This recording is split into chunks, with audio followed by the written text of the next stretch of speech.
Hello.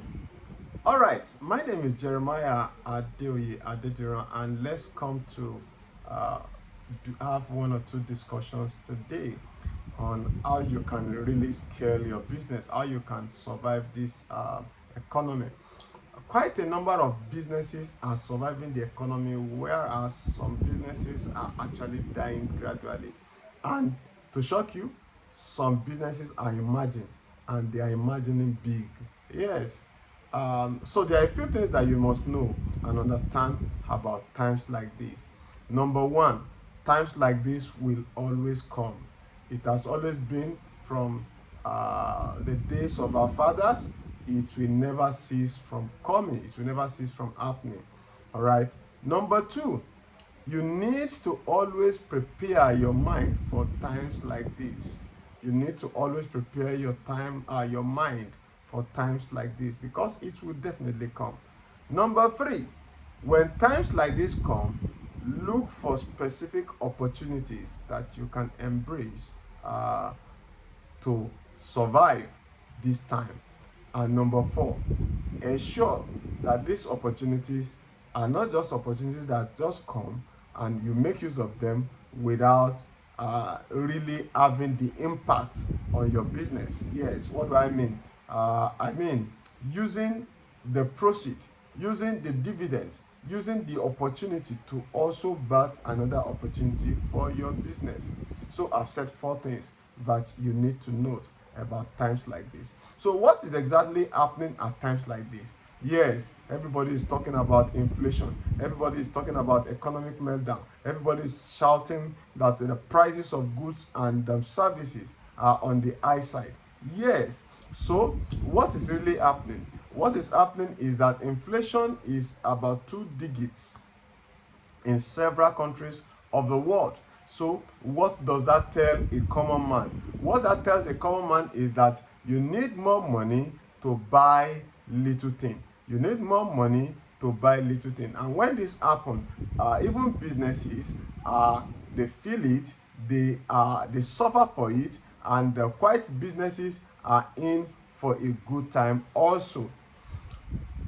How do you then, scale your business or survive?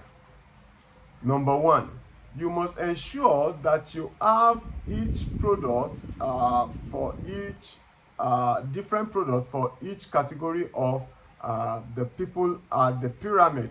So at the lower level of the pyramid, there are people there. At the mid level, there are people there. At the upper level, there are people there. So every one of them must get a product or a service or a pricing that suits their status, that suits their disposable income, that suits their purchasing power. All right, because if you don't do this, you will be missing a lot. You'll be missing a lot. You'll be missing a lot. How do I mean? What I mean is that, you see, money is so important to every business. Money is the lifeline of every business. It's just like when they say that you don't have blood again in your body. When they say, oh, your blood is now 6%, 10%, 15%, you will see the medical personnel, they are running up and down, running helter-skelter to ensure that you don't give up, to ensure that you have more blood to your body system so that you can survive. That is exactly what money is for every business. So you must look for every means to make money for your business. I mean legit. And one of the ways is by creating different products or different services for different category of the customer, so that there will be a regular cash flow into the business. And what do you do when this happens? For example, if you are an engineer, what you need to do is that you need to have different prices for each quality you want to present for your customer. If you are a fashion designer, you need to come up with different prices for different designs that you're going to sew for the different customers, so that they will know. Okay, for example, you can have your ABC. The pricing for A is different from the price for B, is different from the price for C. So maybe your category C is for the people at the lower level of the pyramid. The category B is for the mid-level people. The category A can be the premium, because if you measure only on premium, you can be sure that sometimes you can have a time lag where you don't have cash flow, and the problem is that when you don't have cash flow, when suddenly that premium premium demand comes in, you will discover that all the profit goes into the outstanding debts, and you are left with nothing to run the business. You are left with no profit because there have been outstanding debts that are waiting to swallow up the money. All right. So, but when you have the poor, the people at the lower level of the pyramid, the people at the mid-level, the average class, when they keep bringing money, because you see, one thing I've discovered also is that the people at the lower level of the pyramid, they buy a lot. They buy a lot because they don't have money to buy in bulk. They don't have money to buy once and for all. They want to buy little by little, bit by bit, every day. Imagine the poor people wants to buy a congo of rice, but they can't afford it, so they buy a tin of rice in the morning, they buy 2 in the afternoon, they buy 3 in the evening. And the same way they do for garri and every other product. I'm just using that as an example, so because that applies to every other product and services that we have also. So you must create product for those people at the lower level of the pyramid. You must create product for people at the higher level of the pyramid. You must create product for people that are at the top level of the pyramid. So how do you come up with the pricing? One of the things that you must do is that you must be flexible, because the truth is the people at the higher level of the pyramid may not even have time to negotiate too much, but the people at the average level, the mid-level people, the mid-level family, you can be sure that they have the time to spend to negotiate their way to achieving their goal. Also, the people at the lower level of the pyramid, they have much more time to negotiate their way to achieve what they desire to achieve. So if, for example, you are selling tires, either for car or for bikes, what you must do is that you must have different types of tires for different category of people. You must not say, oh, the only type of tire I sell is this brand that is premium, is very quality, and everybody that sees it will know that they are buying quality. Oh, shut up. That is not what the customer wants at this time. They want quality, but they want affordable products that they can buy at an affordable price that is also good for them. So sometimes some of those customers that will love to buy, that will have loved to patronize you, will have walked away to buy from those people who are ready to reduce their own price and give them something just okay. But you can be sure that at another time, when such customer also is looking for something to buy, or a client or a company to patronize, they won't come to you because they will assume that your price is too high. They will go to this set of people who are used to giving them what they can afford. Then even if those people now have something higher, something of higher quality or higher pricing, they will not mind to buy from them. So the wisdom that I have for you today is that have products, different products for each category of your customer, so that you can ensure a cash flow. Now, the next thing that I want to discuss with you is that you must also be able to know what each customer can afford. Because I like the Igbo boys.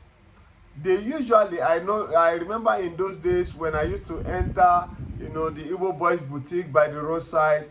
Then the Igbo boy, once he sights you coming from afar, he perceives that this is the quality that you can afford.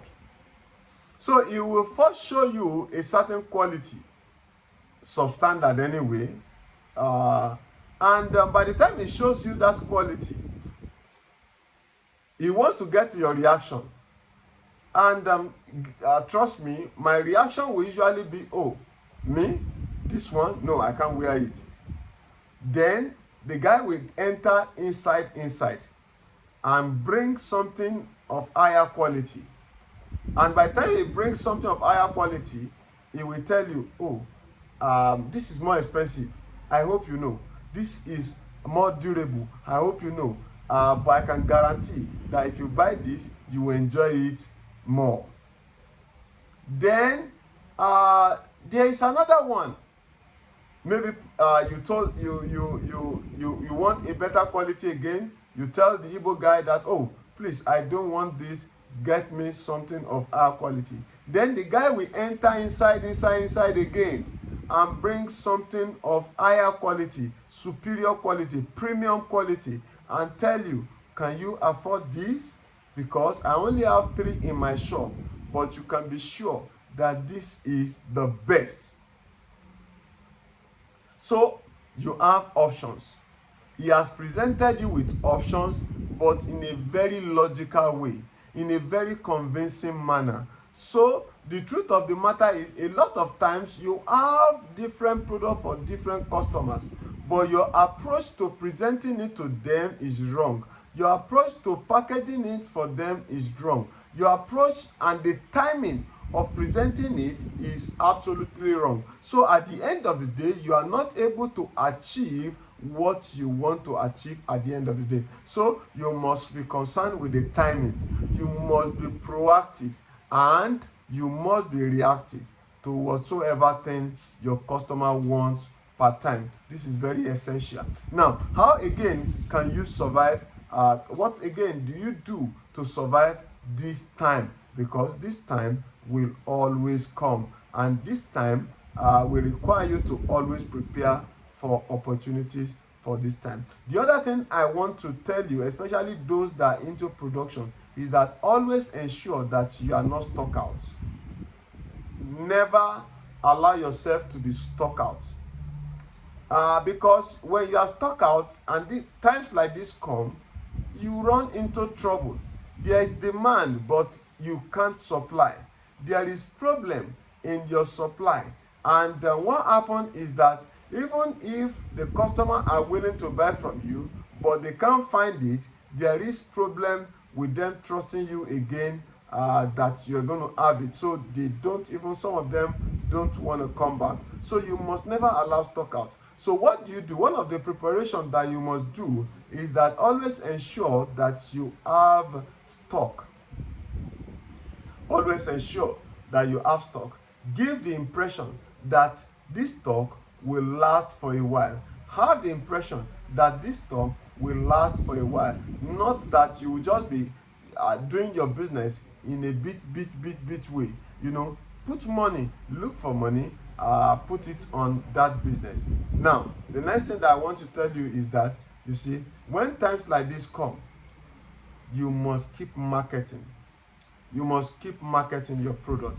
You must keep marketing your services. You must keep going out. Because what also happens at times like this is that the product that a customer sees often, the brand that they see often, is the brand they are actually looking for. So, but when you don't have your visibility in place, when your positioning is bad, you lose out of the market. So customers must constantly see you. They must constantly see your product and your services. By doing this, you are engaging them. By doing this, you are telling them that you are available. By doing this, you are telling them that they can trust you. By doing this, you are telling them that yes, you are one of those that can withstand the hardship. All right. So before I close, finally, one last thing that you must do is that you must maintain your integrity. You must maintain your integrity. And how do you maintain your integrity? Whatsoever thing you have been doing before times like this come, when times like this come, Even if you are in a fix, if you are in a tight corner to meet up with the demand of your customers or from your customers, ensure you communicate to them. Ensure they are on the same page with you. Ensure that you carry them along. Not these ones that they will call you, then you are not picking calls. Not this one that they will try your customer care center and it switch off. Not these ones that your social media handles are not even engaging. Communicate, communicate, and communicate. What do I say? Communicate, communicate, and communicate. Thank you for your time. I'll see you again.